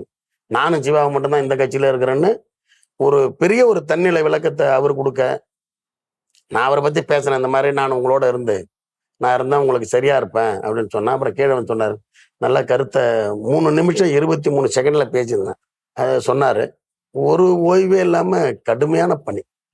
எத்தனை வாக்கு வித்தியாசத்துல நீங்க ஜெயிப்பீங்க? இந்த பேட்டி வாயிலா சொல்லிருங்க. தலைவர்கிட்ட சொன்னதுதான் சார், லட்சம் ஓட்டுல ஜெயிக்கணும். என்ன செய்யல? இந்தியாவிலே வந்து மகளிர் உரிமை தொகை கொடுக்குறோம், இலவச மகளிர் பேருந்து கொடுத்துருக்கோம், காலை சிற்றுண்டி கொடுத்துருக்குறோம். சார், இந்த காலை சிற்றுண்டியினுடைய கஷ்டம்லாம் உங்களுக்கு சாருடைய நேட்டிவ், எனக்கு உங்க நேட்டிவ் தெரியல. நான்லாம் காலையில எங்க அம்மாலாம் விவசாய வேலைக்கு போயிடுவாங்க, நான் கூழ் குடிச்சு எல்லாம் ஸ்கூலுக்கு போயிருக்கேன். அது பெரிய விஷயம் சார். அது கிராமத்துல போய் பேசுறப்ப காலை சிற்றுண்டியை கொடுத்துருக்கிற தளபதி என்ன பெண்கள் தலையாட்டுறாங்க, ஆமா அப்படின்னு. இதெல்லாம் வந்து ஆர்டிபிஷியலா சொல்றது இல்ல, ஆத்மார்த்தமா சொல்றாங்க. நீங்க அதுல போய் நீங்க 1 லட்சம் ஓட்டுல ஜெயிக்கலாம், எப்படி இது? இந்த பேட்டியை உங்களுடைய தொகுதி மக்களும் பார்ப்பாங்க, நீங்களே இந்த கேமராவை பார்த்து சொல்லலாம், அவங்களுக்கு என்ன சொல்ல விரும்புறீங்க? நான் தளபதி அவர்களாலும் நம்முடைய இளைஞர் விளையாட்டு நலன் மற்றும் சிறப்பு செயலாக்க திட்டத்துறை அமைச்சர், வருங்கால தமிழகம் இளைஞர்களை ஈட்டி முனையாக தீட்டி வருகிற நம்முடைய உதயநிதி ஸ்டாலின் அவர்களுடைய ஆசியோடும், தமிழகத்துடைய உயர்கல்வித்துறை அமைச்சர், கழகத்துடைய துணை பொதுச் செயலாளர் அவர்கள் ஆதரவோடும் விக்கிரவாண்டி இடைத்தேர்தலில் போட்டியிடுகிறேன். எனக்கு உதயசூரியன் சின்னத்திலே பெருவாரியான வாக்களித்து என்னை வெற்றி பெற செய்தால் நான் உங்கள் வீட்டு பிள்ளையாக, நாட்டுக்கு நல்ல தொண்டனாக உழைப்பேன். என் இடத்திலே நீங்கள் தோளில் தட்டி வேலை செய்ய சொல்லலாம், நீங்கள் கூப்பிட்ட குரலுக்கு ஓடி வருவேன். நம்முடைய தங்க தளபதி அவருடைய ஆட்சி சிறப்பாக நடைபெற்று கொண்டிருக்கிறது. தங்க தளபதிக்கு அங்கீகாரம் தருகிற வகையிலே நீங்கள் என்னை பெருவாரியான வாக்களித்து வெற்றி பெற செய்ய வேண்டும் என்று உங்களை அன்போடு கேட்டு விடைபெறுகிறேன். நன்றி. நீண்ட காலமாக உழைத்த ஒரு வேட்பாளர் நீங்க. உங்களுடைய பெரிய உழைப்பை சொல்லியிருக்கீங்க இந்த பேட்டியில. திமுகவில் ஸ்டார்டிங்ல கிட்டத்தட்ட 30-50 ஆண்டுகள் கிட்ட இருக்குமா, கிட்டத்தட்ட 15 வயசு ஸ்டார்ட் பண்ணிருக்கீங்கன்னா 40 ஆண்டுகளுக்கு மேல நீங்க பயணம். சார், இந்த 40 ஆண்டுல ஒரு முக்கியமான பாயிண்ட்டை விட்டீங்க. சொல்லுங்க. நான் பார்த்த மாவட்ட செயலாளர் இந்த கட்சி விட்டு போயிட்டாங்க. நான் இந்த கட்சியிலே இருக்கிறேன். நான் பார்த்தது செஞ்சிக்கோட்டை வாலிபன் GNRன்னு சொல்லிட்டு விடுதலை புலிகளுக்கு வந்து லண்டன் போய் உலகத்தமிழ் மாநாட்டில் அவர் வந்து நாங்கள் ஏர்போர்ட்டில் ரிசீவ் பண்ணோம். அவர் வைகோ கூட போயிட்டாரு. அன்னைக்கு எனக்கு தலைவர் தளபதின்னு. நான் சின்ன வயசுலேருந்து பார்த்தது ஏஜி சம்பத், அவர் மாவட்ட செயலாளர், எங்கள் தொகுதி MLA. எங்கள் தாத்தாவுக்கு படையாச்சி கூட இருந்தார், எங்கள் அப்பா அவங்க அம்மா கூட இருந்தார். இப்போ கூட எங்கள் கோவிந்தசாமியுடைய மகன்கள் டாக்டர் இளங்கோவன், ஏஜி அன்புலாம் ஃபோன் பண்ணி எங்கள் அப்பா நிற்கிற தொகுதியில் நிற்கிறேன், வாழ்த்துக்கள்டா, நீ நல்லா வருவேன்னு நாங்கள் நினச்சோம், வந்துட்டுடா அப்படின்னு என்னை மனமாற பாராட்டினாங்க. அவர் இந்த கட்சி விட்டு போனார். அன்னைக்கு நான் திமுகவில் தான் இருந்தேன் 2006. இன்னைக்கு நான் இருந்தேன். இப்படியே எல்லாத்தையும் பொறுத்திருந்தால் ஒரு நல்ல நிலைக்கு வருவார்ன்றதுக்கு நான் தான் சாட்சி. எனக்காக பரிந்துரை செய்த துணை பொதுச் செயலாளர், கழகத்துடைய பொதுச் செயலாளர், மாண்புமிகு நீர்வளத்துறை அமைச்சர் ஐயா துரைமுருகன் அவர்களுக்கும், மாண்புமிகு முதன்மை செயலாளர் நகராட்சி நிர்வாகத்துறை அமைச்சர் ஐயா நேரு அவர்களுக்கும், துணை பொதுச் செயலாளர் பொன்முடி அவர்களுக்கும் இந்த நேரத்தில் நன்றி தெரிவித்து, உங்க உழைப்பு உங்களுக்கு உயர்வை கொடுக்கட்டும், வெற்றியை கொடுக்கட்டும். விக்கிரவாண்டி களத்தில் வெற்றி பெற வாழ்த்துக்கள். நன்றி.